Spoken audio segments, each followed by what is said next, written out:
Hello guys, hello guys, hello everyone. Good evening, good evening, good evening to all of you. Hello everyone. Am I audible now? Am I audible now? Please send me message and hello everyone. Hi, namaste. Good evening to all of you. Please एक बार बताइएगा कि आवाज़ clear आ रही है. Am I audible now clearly?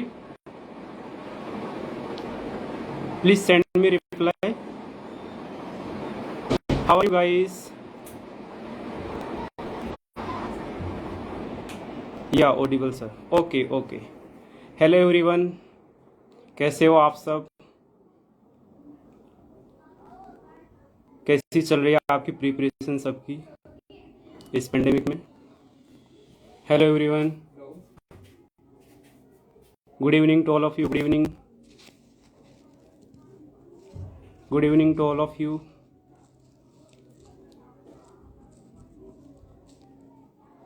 Hello everyone, I hope कि इस एक कठिन दौर में आप सब अपने आप को सुरक्षित रख पा रहे होंगे और जहाँ भी होंगे वहाँ से अपने आप को, अपनी यूपीएससी की प्रिपरेशन को सही ढंग से और अंजाम दे पा रहे होंगे, कंटिन्यू रख पा रहे होंगे.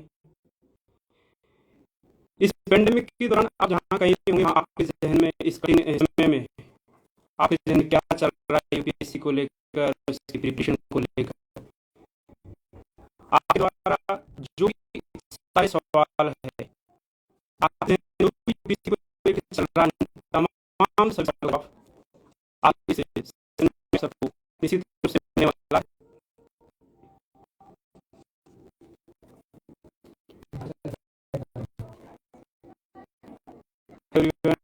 Good evening. How are you guys? Please tell me, how are you? I myself introducing. This is host Dinesh Kumar Meena. आप सभी और आज के हमारे जो गेस्ट होने वाले हैं वो श्री देव प्रकाश मीणा सर, जो कि 2008 बैच के IRS ऑफिसर है और right now posted as joint commissioner GST and customs. Sir हमारे साथ जुड़ चुके हैं. Sir most welcome on civil service preparation platform. नमस्कार भाई, धन्यवाद. Good evening. कैसे हो सर आप? आई एम फाइन, बढ़िया हूँ. आप बताइए. सर मैं भी बिल्कुल सही हूँ. हाँ तो ठीक है. सर कोविड का कैसा चल रहा है गुजरात में, क्या सिचुएशन है? एक्चुअली मैं कांडला गुजरात में हूँ. इधर एकदम समुद्र किनारे है और छोटा प्लेस है तो यहाँ पे उतना नहीं है, तो कंट्रोल्ड है. बाकी आप शुरू कीजिए, ये तो नॉर्मल चीजें हैं. जी सर जी. तो सर आज के इस पेंडेमिक के दौरान यूपीएससी एस्पिरेंट्स के जहन में जो यूपीएससी को लेके क्या चल रहा है, उन सभी तमाम जवाबों को, उनके सभी तमाम क्वेश्चंस का जवाब से पहले मैं सर आपसे रिक्वेस्ट करना चाहूंगा कि हमारे व्यूवर्स को प्लीज आप अपने बारे में बताइए कि आप कहाँ से बिलोंग करते हैं और आपकी यूपीएससी की जर्नी कहाँ से रही है सर. आपकी स्कूलिंग कहाँ से, आपका ग्रेजुएशन, उसके बाद में आपके यूपीएससी के आपको प्रिपरेशन करने का जो जहन में कहाँ से आया सर. उसके बाद में आपका जो 2008 में IRS में जो फाइनल सिलेक्शन हुआ, जब जाके आपका एक कारवा थमा सर, उससे पहले आपने क्या क्या चैलेंजेस फेस किए सर, प्लीज बताइए. हाँ, वो अगर एस्पिरेंट्स को जानने में इंटरेस्ट है, थोड़ा उनको मोटिवेशन मिलता है, तो मैं अपनी स्टोरी बताना चाहूंगा. मैं एक छोटे से गांव से हूँ. दौसा जिला है राजस्थान का, उसमें महुआ तहसील में मेरा गांव है, बीरसना. और गांव में क्या, पूरी पंचायत में क्या, पूरी तहसील में ही हमसे पहले एक कोई 95 के आसपास बैच में एक IPS सेलेक्ट थे, और उससे पहले कुछ सुना नहीं था. लेकिन जयपुर गए राजस्थान कॉलेज में, फिर उसके आगे एक गांधीनगर एरिया है जहाँ पे IAS ऑफिसर्स के बंगले हैं.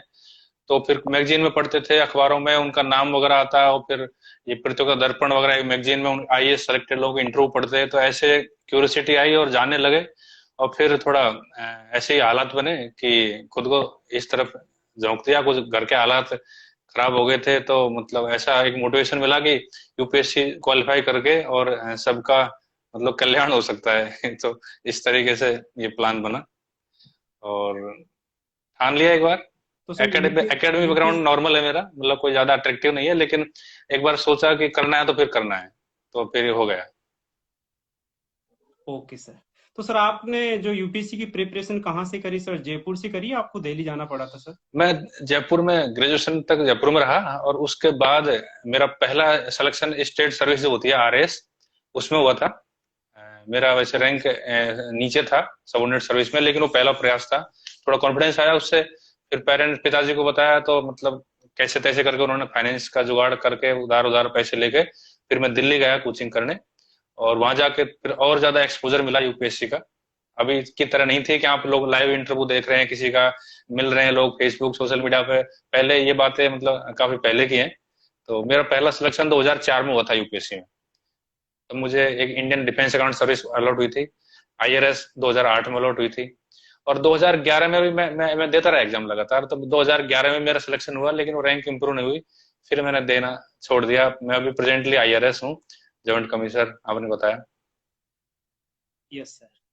तो गाइज आप सबने सर से सुना कि उनकी जर्नी कैसी रही, किस प्रकार से उन्होंने यूपी जो आईएएस आईपीएस के जो क्वार्टर्स होते हैं उनको देख के वहां से उन्होंने अपने आप को मोटिवेट किया और आज इस मुकाम तक पहुंचे। थैंक यू सर इसके लिए। सर इस टाइम आप सब जानते हैं, हमारे व्यूअर्स भी जानते हैं कि वर्ल्ड पेंडेमिक से हम सब गुजर रहे हैं। तो इस दौरान यूपीएससी की प्रिपरेशन करने वाले काफी सारे जो एस्पिरेंट्स हैं वो थोड़े तनाव में है और अपने आप को थोड़ा बंदिश महसूस कर रहे हैं। तो सर उनके कुछ कमेंट्स के माध्यम से उनके कुछ सवाल आए हैं सर कि उनके जहन में क्या चल रहा है यूपीएससी को लेकर सर। तो कुछ सवाल है सर जो मैं आपसे पूछना चाहूंगा सर। जी। सर फर्स्ट क्वेश्चन है जबलपुर मध्य प्रदेश से प्रताप सिंह ने कि sir I have done my 10+2 with average marks 55%। तो सर एक लो स्टडीज स्टूडेंट आईएएस की प्रिपरेशन कैसे करे सर? तो मेरा एक इन भ्रम है कहीं ना कहीं हाँ हाँ कि हाँ, भाई बिल्कुल जो एवरेज सर। समझ रहा हूँ। ये प्रताप सिंह, क्या नाम बताया इनका? प्रताप सिंह फ्रॉम जबलपुर मध्य हाँ हाँ, प्रदेश। प्रताप सिंह जी। आपसे भी ज्यादा कम मेरा परसेंटेज था। मेरा ट्वेल्थ में, 10th में मेरा 50% के आसपास था, 12th में 55। तो इससे कोई फर्क नहीं पड़ता, मैं भी इसी डायलेमा में था। लेकिन जब मैंने कुछ इंटरव्यूज पढ़े, जो जिनके एवरेज सेकंड डिवीजन या मतलब 50% के आसपास थे, वो यूपीएससी में मतलब अच्छी रैंक आई उनकी, आईएएस में सेलेक्ट हो गए। तो उनसे मेरा मनोबल बढ़ा। मैं ये कहना चाहूंगा कि आपने उस साल क्या पढ़ा था, उसका आउटपुट आपका ये 50% है। लेकिन आपको अभी यूपीएससी की तैयारी करनी है, आपके पास में 2 साल 3 साल जो प्रिपरेशन के हैं, अभी आप ग्रेजुएशन करोगे, इनमें आप क्या पढ़ते हो उसका आउटपुट आपको यूपीएससी सिलेक्शन के रूप में मिलेगा। तो पिछला भूल जाइए बिल्कुल भी। यूपीएससी इंटरव्यू में आपसे कोई परसेंटेज के बारे में सवाल नहीं पूछेगा, उससे आपको कोई मतलब नहीं है। आप सिर्फ अपनी प्रिपरेशन कीजिए पॉजिटिव एटीट्यूड के साथ में, और इसको भूल जाइए। इससे कोई फर्क नहीं पड़ता, जीरो फर्क पड़ेगा इससे। Okay sir. सर आपने, ये भी मेरा एक भ्रम था कि हाई जो एजुकेशन बैकग्राउंड से रहता है तो उन्हीं के लिए जो यूपीएससी के दरवाजे वो खोले हुए हैं। तो सर ऐसा भी कुछ नहीं है जो आपने बताया। सर सेकंड क्वेश्चन है Gurpreet from Jalandhar. Sir I am 10th class student, I want to become an IAS officer. तो हमें अभी की एज में क्या पढ़ना चाहिए ताकि इन फ्यूचर में जाके हम यूपीएससी का एग्जाम क्रैक करना चाहे? तो सर 10+2 से स्टैंडर्ड से क्वेश्चन आ रहे हैं सर। मुझे भी सही कई लोग सवाल पूछते हैं सोशल मीडिया पे, मेरे ट्विटर पे, फेसबुक पे, इंस्टा पे। तो बहुत अच्छी बात है कि ये इतनी जल्दी कम एज में ये लोग जानने लग गए यूपीएससी के बारे में। ये मुझे देख के खुशी होती है। लेकिन कहीं ना कहीं ये लगता है कि अभी से लोग इतना बर्डन क्यों ले रहे हैं। ये लोग अपनी मतलब लाइफ को जिए, स्टूडेंट लाइफ को। अभी 10th है, फिर 12th, फिर ग्रेजुएशन। तो क्या है, ये पूरा जो टाइम है, ये पर्सनालिटी डेवलपमेंट आपका होगा। आपको स्टडी के साथ साथ लाइफ को भी एंजॉय करोगे। तो यूपीएससी सिर्फ पढ़ाकू लोग पास नहीं करते हैं। एक अच्छी पर्सनालिटी का जो मालिक होता है, वो उसकी जो चॉइसेस होती हैं यूपीएससी में इंटरव्यू में आपसे हॉबी भरवाएंगे, तो आप कुछ हॉबी भी डेवलप कीजिए जिसमें आपका इंटरेस्ट है। तो ऐसा आप अभी बर्डन मत लीजिए। ठीक है, आप जानते हैं, लेकिन उस अगर आपको खुद को अपडेट रखेंगे चीजों से, देश दुनिया की, तो वो काफी है। आप अभी से यूपीएससी का नहीं सोच के भी खुद को अपडेट रखेंगे देश में क्या हो रहा है। अभी फिलिस्तीन इजराइल प्रॉब्लम मान लीजिए अभी चल रही है, तो आपको इतना इगरनेस होना चाहिए कि आप गूगल करो, जाओ, उसका हिस्ट्री देखो, कैसे इंडिया का क्या रोल रहा उसमें। तो ऐसे ही आपको नॉलेज अपडेट होता रहेगा। एक दिन में या एक साल में यूपीएससी की प्रिपरेशन नहीं होती है, वो कंटिन्यूटी चलती रहती है। तो आप ये काम कर सकते हैं, अखबार पढ़िए, उसमें आर्टिकल्स पढ़िए, टीवी में भी आप अच्छी डिबेट्स देखिए, जो मतलब ये जो पॉलिटिक्स है इससे अलावा कुछ नॉलेजेबल हो। कुछ चैनल हैं अच्छे, यूट्यूब पे अच्छे चैनल हैं, उनको देखिए। मोटिवेशन चैनल भी हैं, यूपीएससी रिलेटेड भी हैं। बाकी आप अपनी लाइफ भी एंजॉय कीजिए, अपने फ्रेंड्स हैं उनको भी टाइम दीजिए, फैमिली। और जो टाइम अभी जो 10th और 12th की हम लोग एनसीईआरटी जब बाद में पढ़ते हैं तो उससे अच्छा नहीं इनको अभी पढ़ लें, जो टाइम है आपका ये। एग्जैक्टली। तो ये जितना आप इनको अच्छे से पढ़ेंगे वो आपको ये समझिए यूपीएससी की तैयारी हो रही है आपकी वो। Okay sir. तो गुरप्रीत जी को आई होप कि ये इस सवाल का जवाब मिल पाया होगा, कि सर ने भी बताया कि पॉजिटिव चीज के पीछे जो नेगेटिविटी छिपी हुई, कि अभी से ही एक बर्डन के रूप में क्यों ले रहे हैं इस चीज को। तो आई होप कि सभी इस चीज को समझ पा रहे होंगे। सर नेक्स्ट क्वेश्चन है from dosa Ashish Meena. Sir मैं 11th क्लास में पढ़ता हूँ और यूपीएससी की प्रिपरेशन करने का विचार मेरे जहन में आ रहा है, लेकिन सर मैं मीडियम को लेकर काफी असमंजस में हूँ कि मैं मीडियम चेंज करूँ या नहीं। क्योंकि सर यूपीएससी के रिजल्ट आने पर ज्यादातर एस्पिरेंट्स इंग्लिश मीडियम से सेलेक्ट होते हैं। तो सर ये हमारा भ्रम है कि माध्यम को लेकर, या एक रियलिटी है सर? देखो अभी क्या है कि मुझे कई बार बताया गया है कि 85% के आसपास लोग जो मेंस में अपेयर होते हैं वो इंग्लिश मीडियम के होते हैं, तो उसी रेशो में सक्सेस यस। रेशो रहेगा। तो अभी क्या हिंदी माध्यम के लोग गांव में बहुत कम लोग हैं जो अभी मतलब हिंदी माध्यम में अपेयर हो रहे हैं। बाकी ये सेकंड जनरेशन चल रही है, किसी की थर्ड जनरेशन चल रही है, वो सब लोग इंग्लिश मीडियम लेते हैं सब्जेक्ट। जैसे मैं ठीक। गांव का हूँ, मैं हिंदी मीडियम में था, अब मेरे बच्चे इंग्लिश मीडियम में पढ़ रहे हैं। तो ऐसे आप मीडियम में जो आप कंफर्टेबल हो वो लीजिए, कोई इशू नहीं है। हम हिंदी मीडियम में सेलेक्ट हुए हैं और अभी भी बहुत सारे लोग हिंदी मीडियम में सेलेक्ट हो रहे हैं।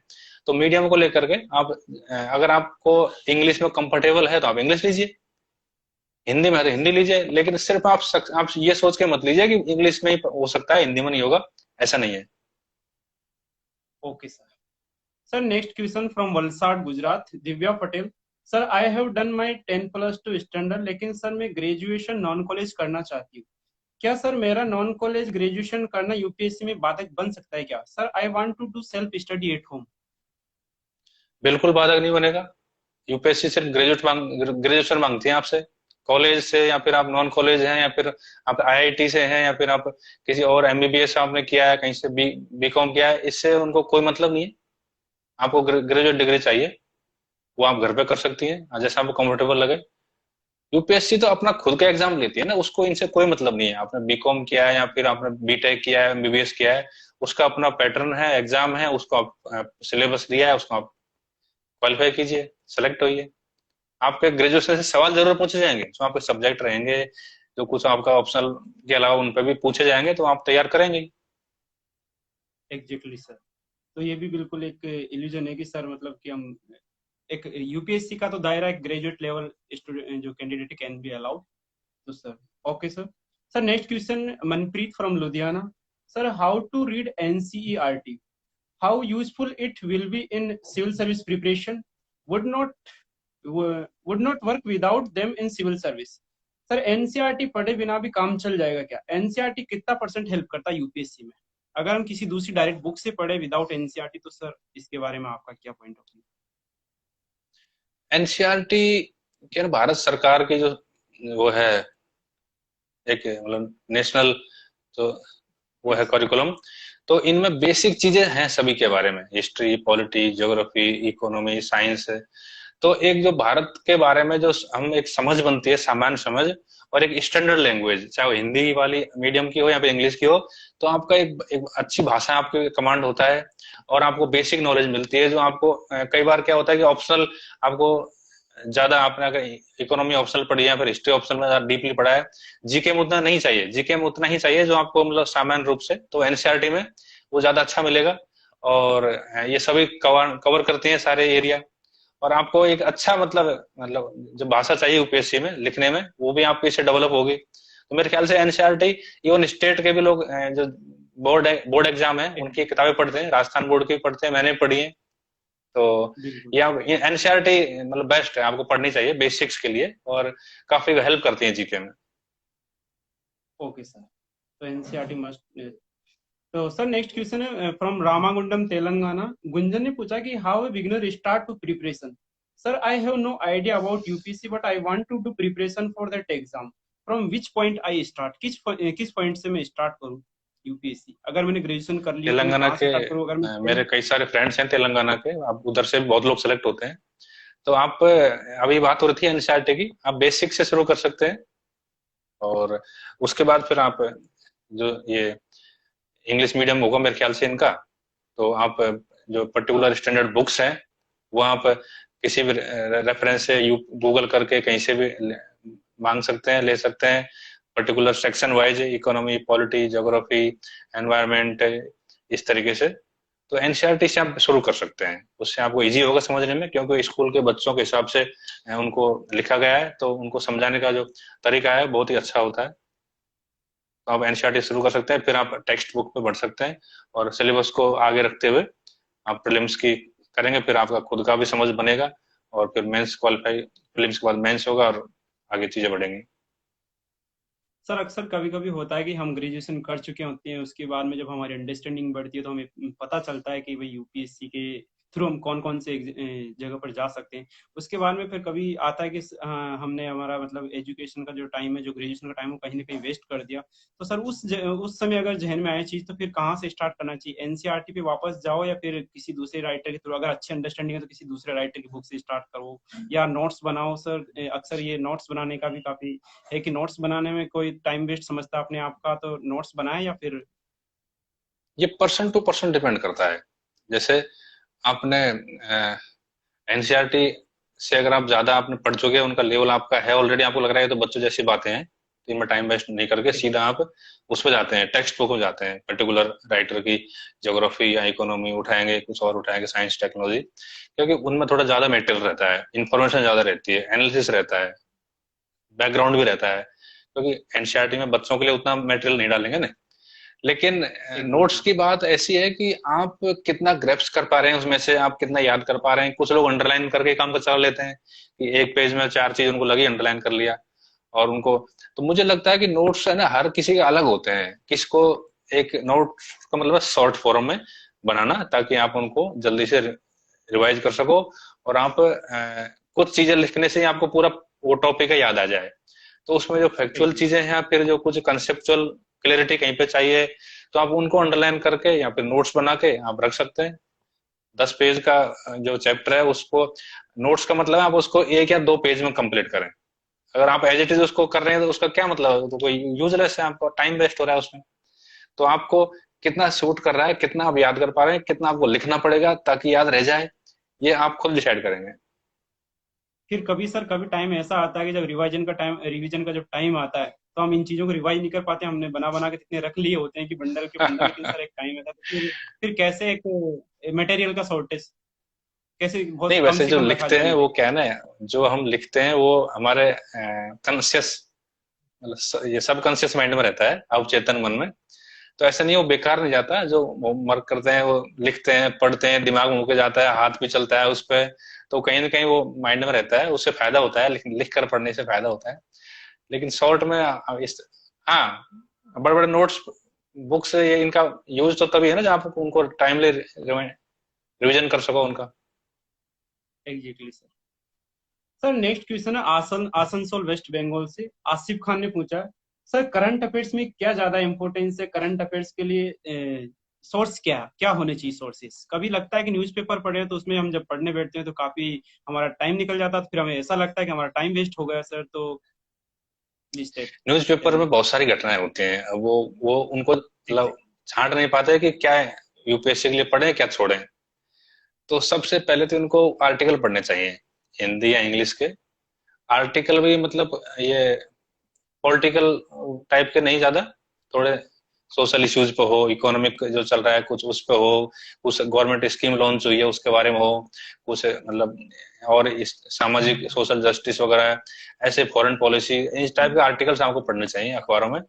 इसके अलावा जो घटनाएं हैं, आप खुद को समझ आना चाहिए कि कौन सी घटना यूपीएससी के एग्जाम के लिए लायक है, कौन सी नहीं है। इसके लिए आपको प्रीवियस एग्जाम्स के पेपर्स देखने होंगे, आप खुद उनमें सोचोगे किन घटनाओं से क्वेश्चन बन रहे हैं।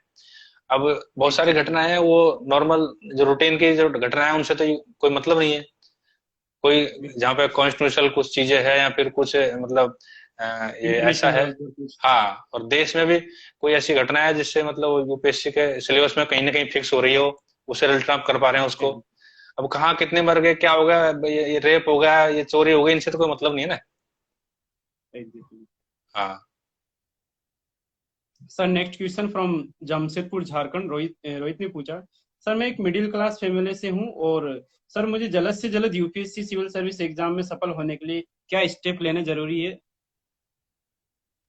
हम भी middle class, lower middle class से ही बिलोंग करते हैं। तो इसको ये शब्द से मतलब ये आप ये समझिए कि ये कोई बाधा नहीं है आपके लिए, मिडिल क्लास होना या फिर लोअर मिडिल क्लास होना। इवन गरीब झुग्गी झोंपड़ियों के लोग भी सेलेक्ट होते हैं। आपने तो कितनी सक्सेस स्टोरी देखी होंगी यूट्यूब पे, उनके वीडियो हैं। मेरे भी दोस्त हैं कई जो आईएएस, उनके रैंक आई है आईएएस आईपीएस में। तो ये आर्थिक चीजें हैं वो, मतलब आपको मोटिवेट करनी चाहिए उल्टा, कि मेरे को तो मतलब ये ऑब्स्टेकल है, बाधा है, मुझे इसको पार करना है। तो ये इस चीज को आप माइंड से निकाल दीजिए। बाकी ये है कि आप पॉजिटिव माइंड सेट के साथ में आइए यहाँ पर। साल 2 साल एकदम आप 10-12 घंटे पढ़ेंगे और चीजें सब भी संन्यास की तरह यूपीएससी आपको, मतलब यहाँ पे एक तरीके से इतना डेडिकेट होना पड़ता है कि फालतू चीजें हैं, ये सोशल मीडिया वगैरह है या फिर और दोस्तों के साथ घूमना फिरना है, ये सब चीजें हैं, इनको साइड में रख के रूटीन फिक्स होना चाहिए भाई। 2-2 घंटे के ब्रेक के में ब्रेक लेते हुए पढ़ना है 10 से 12 घंटा डेली। ये सब्जेक्ट इतने दिन में करना है, ये टॉपिक, ये जीएस के भी 4 पेपर होते हैं, 4 पेपर में हर पेपर में एक या दो चीजें हैं।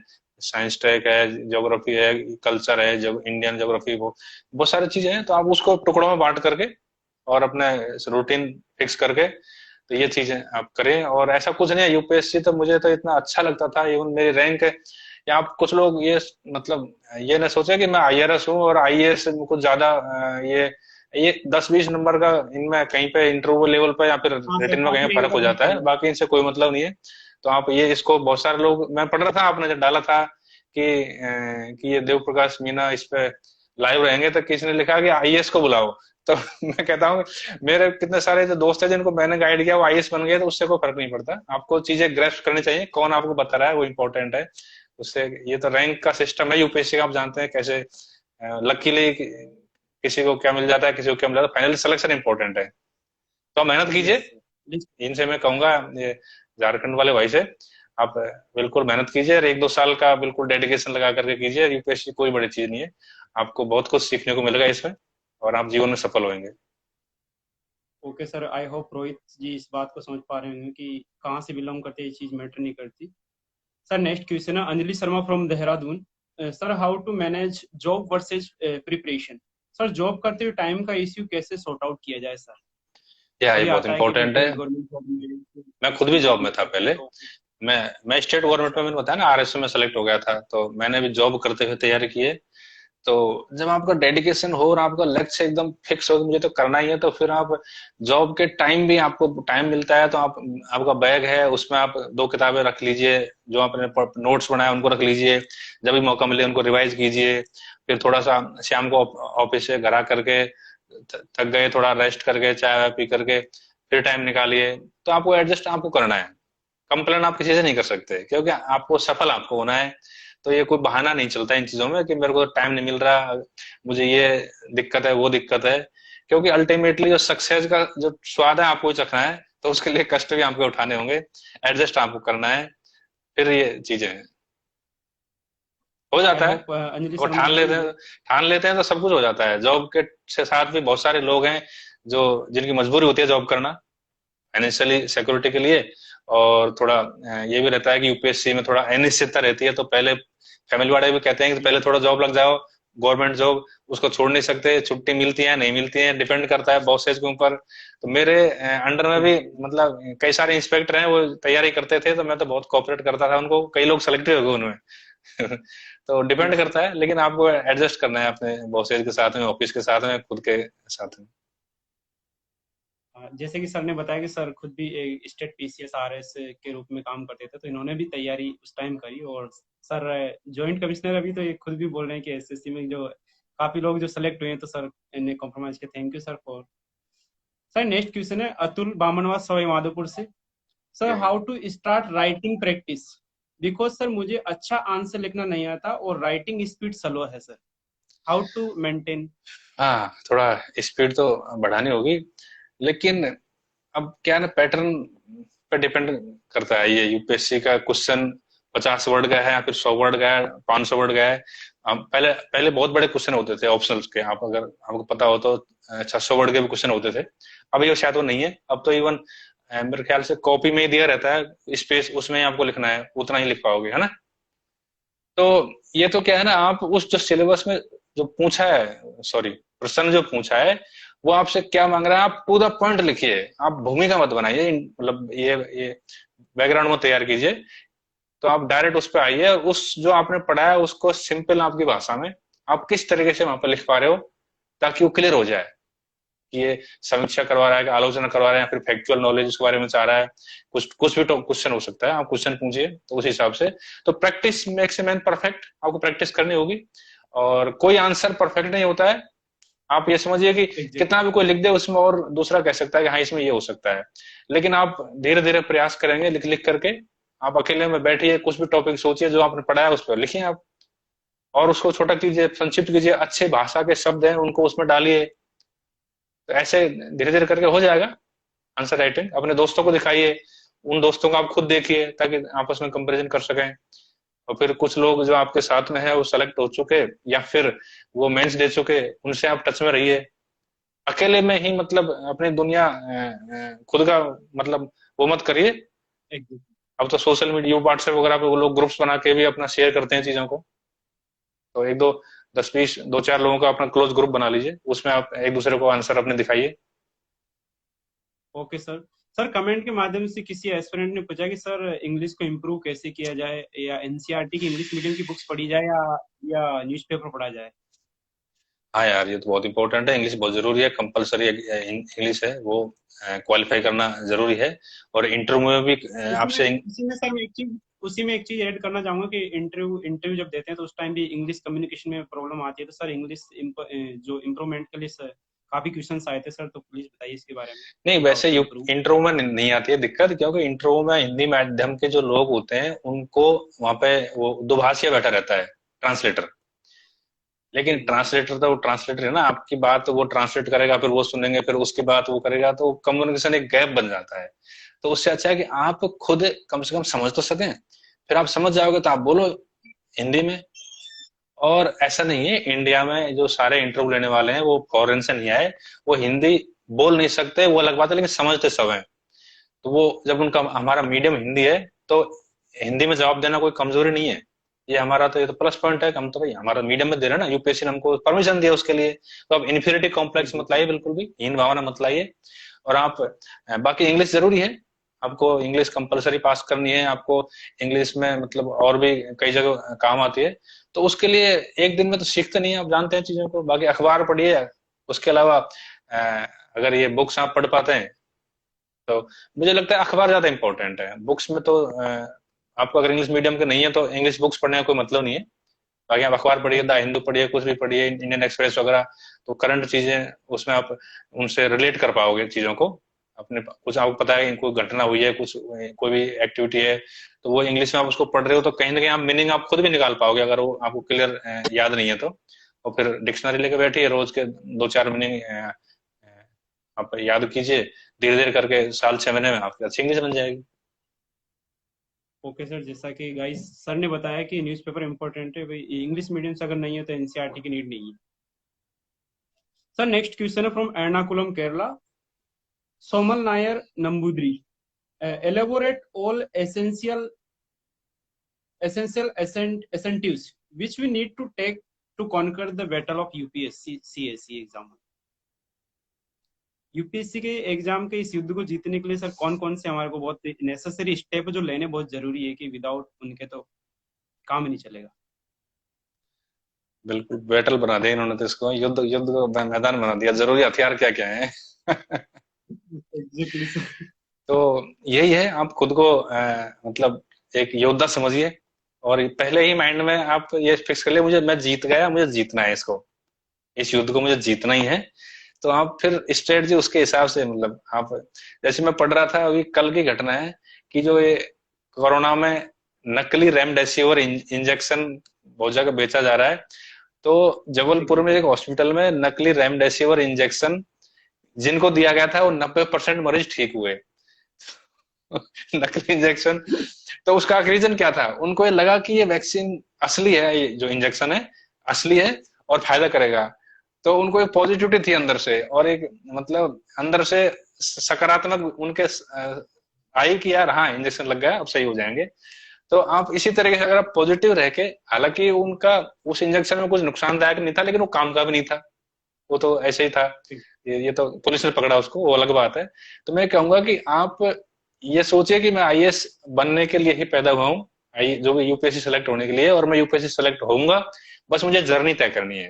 तो इस जर्नी में कोई लापरवाही नहीं हो, आपको डेडिकेशन में आपकी कमी नहीं हो, आपका कहीं मटेरियल कहीं छूटे नहीं, और जो भी टॉपर्स बताते हैं आप और खुद आप पढ़ते हो, तो मतलब ये यही चीज है। आप टाइम दीजिए पूरा, और यूपीएससी में फुल टाइम लगे, यूपीएससी आपको ये टाइम, फिर आपको इसका आउटपुट मिलेगा। ओके सर, आई होप कि बुक्स तो समझ में मैं आया यहाँ पे क्या बताऊँ मुझे। ना, बुक्स तो आप खुद ही ढूंढ सकते हैं ना, गूगल करिए, आपको अच्छे अच्छे बुक्स मिल जाएंगे, ज्यादा बुक्स भी नहीं है, आपको हर टॉपिक की एक या दो बुक्स पढ़नी है, काफी और जो सब मटेरियल पढ़ते है हैं। सर। हाँ, ऑनलाइन कितना मटेरियल है, आप डाउनलोड कर सकते हैं, मतलब कितने। और ये जो ऑनलाइन कोचिंग है वो भी कुछ ज्यादा फीस उनकी होती नहीं है, आप वो ज्वाइन कर सकते हैं कोचिंग वगैरह। सर जब यूपीएससी की प्रिपरेशन करते हैं तो हमें मतलब जब ऑनलाइन कोचिंग से, तो ये कहीं ना कहीं हमारे हेल्थ के लिए मतलब पॉसिबल इतना नहीं हो पाता जितना ऑफलाइन, और ऑफलाइन में काफी सारा डिफरेंस आता है। तो सर अगर कोई सेल्फ स्टडी करके ही यूपीएससी क्रैक करना चाहे तो सर आपकी क्या रिकमेंडेशन है, इन कोचिंग नेसेसरी है या नहीं है, सेल्फ स्टडी से हो सकता है? बिल्कुल हो सकता है, होता है। कोचिंग तो हमने भी लिया, तो मतलब उससे फायदा हुआ, वैसे तो थोड़ी चीजें ज्यादा पता चलती हैं। हम एक रूरल बैकग्राउंड के स्टूडेंट हैं, और इतना एक्सपोजर होता नहीं था, लेकिन अभी आज के जमाने में इतना एक्सपोजर है लोगों का, सोशल मीडिया, यूट्यूब वगैरह पे तो इंटरव्यू अवेलेबल हैं, और वो फ्री ऑफ कॉस्ट पे कितने सारे वीडियोज हैं। तो अगर आप बिना कोचिंग के भी आप पढ़ना चाहें तो आपको कोई बाधा नहीं उत्पन्न होगी आपके लिए, आपको किताबें आप पढ़िए। और मैं तो कहता हूँ किताबें ज्यादा इंपॉर्टेंट है इसमें पढ़ना, सेल्फ स्टडी ज्यादा इंपॉर्टेंट है, क्योंकि आप देखते हैं तो फिर उससे क्या है ना कि आपको वो लिखने में उतना हेल्प नहीं मिलेगी, आप समझ तो जाओगे चीजों को। बिल्कुल यूट्यूब वगैरह पे आप बिल्कुल। देखोगे, इनको देखोगे, तो आपको उसके लिए किताब तो पढ़नी पड़ेगी, और आपको नोट्स किताब में से बनेंगे आपके, जो भी आप याद रखने के लिए बनाओगे, सोर्ट करोगे चीजों को। तो इसमें सेल्फ स्टडी मोस्ट इंपॉर्टेंट है, और आप बिना कोचिंग के भी कर सकते हो। कोचिंग कोई जरूर नहीं है, अगर आप अफोर्ड नहीं कर पा रहे, दिल्ली नहीं जा सकते, कुछ ऑनलाइन कर सकते हैं, ऑनलाइन कर सकते हैं, आजकल तो गांव में भी नेट कनेक्टिविटी रहती है। तो बाकी कोई जरूर नहीं है, बिल्कुल बिल्कुल जरूर नहीं है। आप पे डिपेंड करता है, आपको क्या लगता है। Okay sir. Sir next question है रोहन जैन, ईस्ट गोदावरी आंध्र प्रदेश से। How one should start preparation along with graduation? Sir graduation अगर रेगुलर जाना भी चाहे तो उसके बीच बीच में से कैसे यूपीएससी के लिए प्रिपरेशन किया जाए, बुक्स पढ़ी जाए, ग्रेजुएशन ताकि के टाइम में, ग्रेजुएशन होते ही हाँ, यूपीएससी के बिल्कुल लिए। बिल्कुल, ये अच्छी स्ट्रेटजी है। वो 10th 12th के बजाय आप ग्रेजुएशन में स्टार्ट कीजिए। ग्रेजुएशन में सेकंड ईयर से अगर आप करेंगे, तो आप है ना, सिलेबस आपके पास रहेगा। आप ऑप्शनल, अगर आपने सोच लिया कि ये रखना है, ग्रेजुएशन में जो आप पढ़ रहे हैं वही रखना है, तो आप उसी को फिर सिलेबस के अकॉर्डिंग पढ़िए, उस ऑप्शनल को। आंसर राइटिंग वगैरह उसी के अकॉर्डिंग करना शुरू कर दीजिए, प्रीवियस पेपर्स देखिए, और सिलेबस देखिए, और अभी जो आप पढ़ रहे हैं ग्रेजुएशन में उसको देखिए। इसके साथ ही आप जो एक एक करके जो ऑप्शनल सब्जेक्ट हैं, सॉरी, जनरल स्टडीज के जो पेपर हैं, उन पर आप ध्यान दे सकते हैं। लेकिन इस दौरान आपका ग्रेजुएशन की जो पढ़ाई है वो डिस्टर्ब नहीं होनी चाहिए। कई बार आपका भाई प्राइम फोकस तो वही है ना उस टाइम पे, आपको वो उस पर कहीं भी ये नहीं कि उसकी वजह से आपका कुछ पेपर में कम परसेंटेज आया, फिर कुछ रह जाए, ड्यू रह जाए, अगले साल और अपियर होना पड़े। तो उसके साथ साथ कर एग्जैक्टली। सकते हैं, और करते भी हैं लोग, मैंने भी किया है, चाहे आपका कोई भी स्ट्रीम हो। ओके। एंड लेकिन आप कर सकते हैं ग्रेजुएशन के साथ में, और करनी ही चाहिए, बीच में इतना टाइम क्यों वेस्ट करें। बिल्कुल सही बात है सर। तो how to utilize the graduation time? तो सर नेक्स्ट क्वेश्चन है सानिया श्रेष्ठा, बालासोर उड़ीसा से। Sir I am aspirant of 2020 CSC. Shall I start my preparation with optional or static part of GS? General study से रिलेटेड स्टैटिक पार्ट कितना important role है sir? Statics इसमें strategy, क्या क्या बोल रही है, क्या पूछ रही है?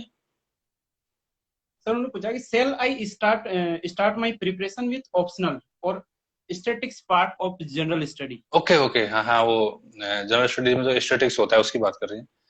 तो ये यस। ऑप्शनल, अभी तो आप प्रीलिम्स में अपियर होंगे ना, तो प्रीलिम्स में हाँ तो आपका वो ऑप्शनल तो है नहीं, उसमें आपको ऑप्शनल तो मेंस में आएगा। तो आप, और एग्जैक्टली। प्रीलिम्स में भी आपको जो सी सेट वाला पार्ट है, तो क्वालिफाइंग नेचर का है, उसमें आपको मतलब इतना ज्यादा फोकस नहीं करना। मेन तो आपका जीएस वाला पोर्शन है, वही इंपॉर्टेंट है। तो बट सर मेंस की तैयारी भी प्रीलिम्स के साथ साथ करना चाहे तो। हाँ, वो तो क्या है ना, इनमें कोई ज्यादा फर्क नहीं होता है। वो तो पेपर सिलेबस में आप देखोगे तो टॉपिक्स तो वही हैं लगभग, और वो क्वेश्चन फ्रेमिंग अलग होती है, बाकी वो उनका कंटेंट वही रहता है। तो कोई ज्यादा फर्क नहीं है मेंस और प्रीलिम्स के प्रिपरेशन में। दोनों की एक साथ ही चलती है, और आपको दोनों जगह काम आती है। तो आप तो बस पढ़ते रहिए जो आपको सही लगे, स्टैटिक्स वाला पोर्शन हो या फिर और दूसरा कोई एप्टीट्यूड वाला हो, सब पढ़ने हैं आपको। Okay sir. Sir next question है सागर संगम जलगांव फ्रॉम महाराष्ट्र। सर 2023 में एग्जाम देना है तो यूपीएससी कितना पुराना करंट अफेयर्स पूछती है? सर क्या अभी से 2030 के लिए 2003 के लिए करंट अफेयर्स पढ़ना चालू करें या उसी टाइम की करंट अफेयर्स मेरे पढ़ा ख्याल से जाए? यूपीएससी पिछले एक साल का करंट पूछती है। जो आपने ये नोटिफिकेशन निकलता है,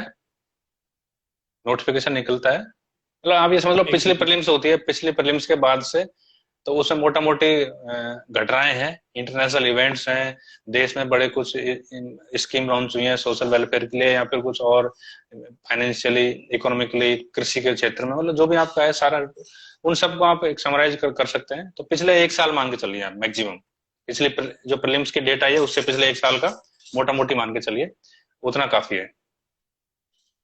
ओके सर, आई होप सागर संगम जी को ये जवाब मिल पाया होगा कि करंट अफेयर से रिलेटेड कितना पुराना और नया नया पढ़ा जाए। सर नेक्स्ट क्वेश्चन है Kajal Chaudhary from Jaisalmer. Sir about how many hours should I study to clear UPSC in 1.5 hour? Sir ये भी काफी ज्यादा रहता है कि कितना घंटे पढ़ते हो आप, स्टडी का कितना घंटा निकालते हो, तो सर क्वांटिटी और क्वालिटी में थोड़ा सा बताइए सर यूपीएससी से देखो रिलेटेड। मतलब है ना, वैसे अब 18 घंटे बैठ जाओ, अगर आपकी क्वालिटी नहीं बन पा रही तो कोई मतलब नहीं है बैठने का। बाकी 10 घंटे में भी अगर आप अच्छे से कर पा रहे हो तो ये, लेकिन फिर भी है कि टाइम तो देना ही पड़ेगा ना। ये थोड़ी ना आप 1 घंटे में बैठ के आप 5 घंटे का पढ़ लोगे, ऐसा तो है नहीं। तो आपको हर 1 घंटे में आपको जो कंफर्टेबल हो ब्रेक लेकर के, रिफ्रेश होकर के, फिर से टॉपिक को जो आपका मेंटली आप प्रिपेयर हो उसको दोबारा बैठने के लिए कुर्सी पे पढ़ने के लिए, ऐसा करके मतलब 8 से 10 घंटा तो मतलब चाहिए। अब वो जो जॉब करते हैं लोग, उनको थोड़ा दिक्कत होती है, वो कम टाइम निकाल पाते हैं। बाकी जो एकदम फ्री है, ओनली यूपीएससी के लिए समर्पित हैं, वो तो ज्यादा पढ़ सकते हैं, 12 से 14 घंटा पढ़ सकते हैं। तो जो जितना चाहे पढ़े अपने कैपेसिटी के अनुसार, अपनी क्षमता के अनुसार। कम है, ओके जितना सर। पढ़े उतना सर कम है। लास्ट लास्ट क्वेश्चन है, किसी एस्पिरेंट ने पूछा है, काफी अच्छा क्वेश्चन है, Atul Sharma from Bhopal. Sir your interview experience and how to write valuable answer in mains. Sir आपका इंटरव्यू एक्सपीरियंस जिससे लास्ट क्वेश्चन इंटरव्यू इंटरव्यू से रिलेटेड। मेरा इतना अच्छा नहीं रहा इंटरव्यू, एक्चुअली मैं ऑनेस्टली कहूंगा, क्योंकि मुझे इंटरव्यू में नंबर नहीं मिले, नहीं तो मैं पहले चांस में सिलेक्ट हो, अच्छे रैंक पे सेलेक्ट तो हो गया था मैं, लेकिन अच्छे रैंक पे, क्योंकि थोड़ा मैं मतलब चीजें थी मेरे अंदर, एक रूरल बैकग्राउंड और हिंदी मीडियम, और इन चीजों से लेकर मुझे इन्फीरियरिटी कॉम्प्लेक्स था, और मतलब उतना एक्सपोजर नहीं था मेरा। तो मुझे पहले इंटरव्यू में 300 में से 90 नंबर मिले थे। मैं फिर भी सेलेक्ट हुआ था क्योंकि मेरा रेटिंग बहुत अच्छा था। तो ये कि आपको ये डिपेंड करता है कैसी कंपनी मिलती है, आप कैसा आपका एक्सपोजर रहा ग्रेजुएशन टाइम पे, आप कम्युनिकेशन स्किल अच्छा होना चाहिए आपका। तो ये आप डेवलप कीजिए अगर नहीं है तो। और आप मतलब देश विदेश की जो भी घटना है उन पे अपना मत व्यक्त करने की आपके अंदर एक होनी चाहिए क्षमता, जो भी आपका फैक्ट है आपके पास में उनको आप एलोबोरेट कर सको। बाकी जो वैल्यूएबल क्वेश्चन आंसर राइटिंग है, वो है कि आपके पास में मतलब उस क्वेश्चन से रिलेटेड जो पूछा जा रहा है उसको, उसका मंतव्य जो स्पष्ट समझते हुए आप उसमें क्या मतलब ब्रीफ में एक्सप्लेन कर पा रहे हैं चीजों को, ताकि वो उस तक उसको समझ में आ जाए पूरा, जो कॉपी चेक करने वाला है उसको। तो कुछ उसमें कोई ऐसा कुछ अलग से आपको नहीं करना, आपको बस सिंपल चीजों को रख देना है। कोई ये नहीं है कि दूसरे भी तो वही लिख रहे हैं, हाँ लिख रहे हैं ना, तो उससे क्या है, आप मतलब अलग दिखने के लिए कुछ आप अलग से कहीं खींच के लाओगे चीजों को जो उसमें रेलेवेंट ही नहीं है। तो आप जो इरेलेवेंट चीजें मत लिखिए, टू द पॉइंट रहिए। सर कभी कभी लगता है कि जब जैसे मेंस लिखते हैं हम, तो जो रिलेटेड उससे जो रिलेटेड क्वेश्चंस जो पूछा गया अब वही हमें लिखना है, लेकिन वो मैटर इतना ज्यादा याद होता है कि हम उसमें से कौन सा छांट के लिखे, सर वो भी काफी कंफ्यूजन वही क्रिएट वही करता है। वही तो मैं कह रहा हूँ, इरेलेवेंट हो जाता है वो, अप्रासंगिक हो जाता है हिंदी में कहें तो आपको जो पूछा जाए उसी को डायरेक्टली लिख दीजिए, उसको उसका बैकग्राउंड मत बनाइए, भूमिका मत बनाइए उसकी। और ये क्या है ना, क्वेश्चन में कई सारे ऐसे वर्ड होते हैं जो उनसे डिपेंड करते हैं आंसर की डायरेक्शन क्या होगी, है ना। ओके, हाँ जी तो सर। वो आप उसको आपको पकड़ना चाहिए हो कि इसका उसका मीनिंग आपको समझ में आना चाहिए कि क्वेश्चन तो एक ही टॉपिक के बारे में 10 क्वेश्चन पूछ सकता है कोई, उसमें मतलब कुछ भी क्या पूछ रहा है, उसका तुलना करवा रहा है किसी से, उसकी आलोचना करवा रहा है, या फिर उसका वो क्या करवा रहा है, आपके मन आपके विचार जान रहा है, या फिर मतलब उसका नेगेटिव पक्ष जान रहा है कि इसके क्या नकारात्मक पहलू हैं। तो आप तो जो याद है उसको लिख दोगे, वो तो बात नहीं हुई ना। आपको जो पूछा जा रहा है वही लिखना है। बिल्कुल। हम्म। तो आई होप सभी एस्पिरेंट्स के डाउट्स के जो क्वेश्चंस के जो आंसर है सर ने अच्छे से दिए, काफी जेन्युइन आंसर दिए। तो सर लास्ट में मैं जाते जाते आपसे पूछना चाहूंगा कि सर आईएएस आईपीएस ये थोड़ा एक अलग तरीके के, और आईआरएस के बारे में थोड़ा सा, जब भी प्रिफरेंस भरवाई जाती है इंटरव्यू के बाद फाइनल सिलेक्शन होता है तो सर प्रायोरिटीज उनको दी जाती है। तो आप आईआरएस में है तो सर इसमें आप क्या, आप अपना, आपका 100% आप खुश हैं इससे, या सर आपकी और मंशा थी कि काश मैं और ऊपर जाता? तो सर इस आईआरएस फील्ड के बारे में थोड़ा सा बताइए कि इसमें क्या क्या क्राइटेरिया अपने आप को समाज के अंदर एक स्थापित करने का, कि बेस्ट अपॉर्चुनिटी आईएएस को मानते हैं, आईपीएस को मानते हैं, तो सर आईआरएस में ऐसा कौन कौन सी चीजें देखो हैं ये सर? इसलिए इसको आईएएस एग्जाम भी कहते हैं। आईएएस एग्जाम पास कर लिया था, एग्जाम आईएएस की नहीं होती, लेकिन क्या आईएएस एक पॉपुलर वर्ड हो बिल्कुल। गया, और लोग ये समझते हैं आईएएस ही एग्जाम है। बाकी इसमें 20-22 सर्विसेज हैं, all India service, IAS IPS, उसके बाद में ग्रुप बी सर्विसेज, और फिर कुछ ग्रुप बी सर्विसेज भी हैं। तो नो डाउट इसमें आईएएस के लिए एग्जाम देते हैं, कलेक्टर बनने के लिए एग्जाम देते हैं, माइंड में ये रहता है। हालांकि किसी की चॉइस आईपीएस भी होती है, फर्स्ट चॉइस, तो उसको रैंक फर्स्ट आने के बाद भी आईपीएस मिलता है, उसकी चॉइस है। तो वो डिपेंड करता है इंडिविजुअल बिल्कुल। चॉइस। तो अब मेरी चॉइस भी आईएएस थी, सेकंड आईपीएस, और थर्ड चॉइस आईआरएस थी। तो अब फर्स्ट सेकंड चॉइस नहीं मिली इसका तो रहता है, लेकिन अब क्या ये चीजें आपके सिलेक्शन तक है। आपको आपने एग्जाम दी, आपके पास टाइम था, अटेम्प्ट था, तब तक आप मन में रखिए नहीं मुझे तो आईएएस बनना है, आईएएस बनना है। लेकिन अब वो चीजें ओवर हो गई, अब आपके पास में ऑप्शन नहीं बचा। तो आप जहां पे हैं वहीं अपना बेस्ट कीजिए, उसी में सेटिस्फाई रहिए। तो मतलब मैं आईआरएस में मतलब मेरी बेशक थर्ड चॉइस थी, लेकिन अब आ गया हूँ, तो अब इसी में मुझे बेस्ट करना है, मेरी पर्सनैलिटी के लिए भी, मेरे फैमिली के लिए भी, और जो अपना जो जिस सर्विस में आए हैं, जिस देश की सेवा के लिए, उसमें भी। तो आप अपने आप को सेटिस्फेक्शन, हमको सेटिस्फेक्शन आईएएस में जाके भी नहीं मिलता है। अगर आप खुद को सेटिस्फाई नहीं कर पा रहे चीजों से, तो वो फिर सेल्फ सेटिस्फेक्शन हो जाता है। तो आपको जो रोल मिला है उसको आप निभाइए, चाहे आईएएस में मिलो, चाहे आईपीएस में मिलो, चाहे आईआरएस में मिलो, या फिर ग्रुप बी सर्विसेज मिलो, या फिर और आप किसी भी सर्विस में, क्योंकि यहाँ पे सभी लोग यहाँ पे इसको सुन रहे हैं, ये अलग अलग सर्विसेज में होंगे। और सब अपना बेस्ट कीजिए, जो आप कोशिश कीजिए, जब तक आपके पास मौके हैं आप अपना कीजिए कोशिश इंप्रूव करने का। अगर नहीं हो पाया किन्हीं कारणों से, चाहे उसके लिए आप जिम्मेदार थे कारण, या फिर बहन उसके लिए चीजें जिम्मेदार थी, लेकिन आप जहां पे हैं फिर उसको आपको बेस्ट करना है। यही आपको खुश रखने का तरीका है। आप खुद को सेटिस्फाई तभी रख पाओगे, नहीं तो फिर पॉजिटिविटी भी तो जरूरी है ना लाइफ में। तो मैं बिल्कुल खुश सर। हूँ सर्विस में। मुझे सोशल मीडिया पर आप मेरा प्रेजेंस देखते हैं, मैं कितना कंट्रीब्यूट करता हूँ सोसाइटी के लिए भी, मतलब सभी लोगों के लिए। मैं अभी पेंडेमिक चल रहा है, कोरोना, आप देख रहे हैं, तो हम मेरे ट्विटर पे लगभग 2 लाख लोग जुड़े हुए हैं मेरे साथ में, 1,90,000। हम कितने लोगों को ये दवाइयाँ इंजेक्शन वगैरह के लिए हम लोगों से हेल्प मांगते हैं, करते हैं, लोगों को देखते हैं। तो आप एक उससे सेटिस्फैक्शन मिलता है। सर्विस के साथ साथ आप जो जिस पोजीशन पे आए उसका यूज करते हुए लोगों की भलाई के लिए काम कीजिए, युवाओं को मोटिवेट कीजिए। इसीलिए मैं यहाँ पे आपके साथ में लाइव आज जुड़ा हूँ, ताकि देश के कितने सारे यूथ हैं उनसे मेरी बात उन तक पहुंचूं, मैं उनको मोटिवेट करूं। मैं भी जब प्रिपरेशन कर रहा था मुझे भी जरूरत थी, कोई मिलता मुझे जो बताता। तो इसलिए संडे का टाइम था और आप लोगों ने कहा, तो मैं मुझे अच्छा लगा आपसे जुड़ के। और यूथ से ही कहूंगा कि मौका है आप लोगों के पास अपना करियर बनाने का, सबसे फोकस इसी पे दीजिए, करियर पे। बाकी चीजें तो टेम्परेरी हैं, ये आपको बाद में रिग्रेट होगा इनका, नहीं तो आप टाइम को वेस्ट कर लोगे तो। Okay sir, thank you so much sir. आपसे विदा लेने से पहले मैं एक सवाल आपसे पूछना चाहूंगा कि सर आप फेसबुक, ट्विटर और इंस्टाग्राम पे काफी सोशली एक्टिव रहते हो, तो सर इस एक्टिव रहने की वजह से या फिर और कोई दूसरी वजह से आपको एक आईआरएस के जॉइंट कमिश्नर के रूप में कभी कभी पॉलिटिकल प्रेशर का सामना करना पड़ा है, क्या पॉलिटिकल इंटरफेरेंस का जो आपके काम में बाधक बना हो? एक्चुअली हम पॉलिटिकल चीजों से दूर रहते हैं, हम पॉलिटिक्स में इन्वॉल्व नहीं होते हैं ना। हम किसी नेता की बुराई और प्रशंसा उसके लिए वोट थोड़ी मांगते हैं। हम तो जो लोगों की समस्या है उनको, गवर्नमेंट सेटअप है जो कॉन्स्टिट्यूशनल फ्रेमवर्क है उसके अंदर लोगों की जो आवाज है उसको आवाज देते हैं कि यहाँ पे ये हो रहा है, इसका ये होना चाहिए। लोगों की, सरकार की नजर में हम लाते हैं चीजों को, तो हम तो हेल्प हेल्प करते हैं, एक तरीके से सिस्टम की हेल्प करते हैं हम। यस। कम्युनिकेशन गैप है उसको पूरा करते हैं। कोई हमको पता लगता है कहीं पे किसी के साथ में गलत हुआ है या उसको कुछ जरूरत है, तो उनको उनकी प्रॉब्लम को रेज करते हैं। तो सिविल सर्वेंट का मतलब ये नहीं कि आप सिर्फ ऑफिस के काम कीजिए, आप उसके अलावा आपकी पर्सनल लाइफ है, सोशल लाइफ है। तो आप कॉन्स्टिट्यूशनल फ्रेमवर्क है, संवैधानिक दायरा है, पार्लियामेंट्री लैंग्वेज है, उसमें आप ये चीजों को रखिए, उससे इंटरेक्शन कीजिए। और कोई भी ऐसा काम मत कीजिए जो आपके जो रूल्स रेगुलेशन है उनको वायलेट करता हो। कंडक्ट रूल्स होते हैं भारत सरकार के जो सिविल सर्वेंट को फॉलो करने होते हैं, तो हम ऐसा कोई काम नहीं करते हैं। तो पॉलिटिकल प्रेशर का तो कोई सवाल ही नहीं है। हम तो पॉलिटिकल चीजों से दूर रहते हैं।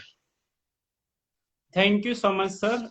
आपको सिविल सर्विस प्रिपरेशन के इस पूरे परिवार की तरफ से आगामी वर्षों के लिए बहुत बहुत शुभकामनाएं देना चाहूंगा कि आपने हमारे एक बार कहने पर ही आप हम सबके बीच उपस्थित हुए। और आई होप कि सभी एस्पिरेंट्स को आपके द्वारा कही गई बातों का जरूर पूरा पूरा सही साबित होगी और उनको जरूर इस चीज का लाभ मिलेगा। और सर आगे भी आपसे हम उम्मीद करते हैं कि आपका सहयोग हमें मिलता रहेगा जब जब भी हमें जरूरत पड़ेगी। सिविल सर्विस प्रिपरेशन की इस फैमिली की तरफ से आपको मैं आने वाले फ्यूचर के लिए बहुत बहुत शुभकामनाएं देना चाहता हूँ sir. Thank you so much sir. Thank you very much, बहुत अच्छा लगा। सभी एस्पिरेंट्स को बहुत बहुत शुभकामनाएं। आप सभी के उज्जवल भविष्य की मैं कामना करता हूँ। नमस्कार। Thank you sir.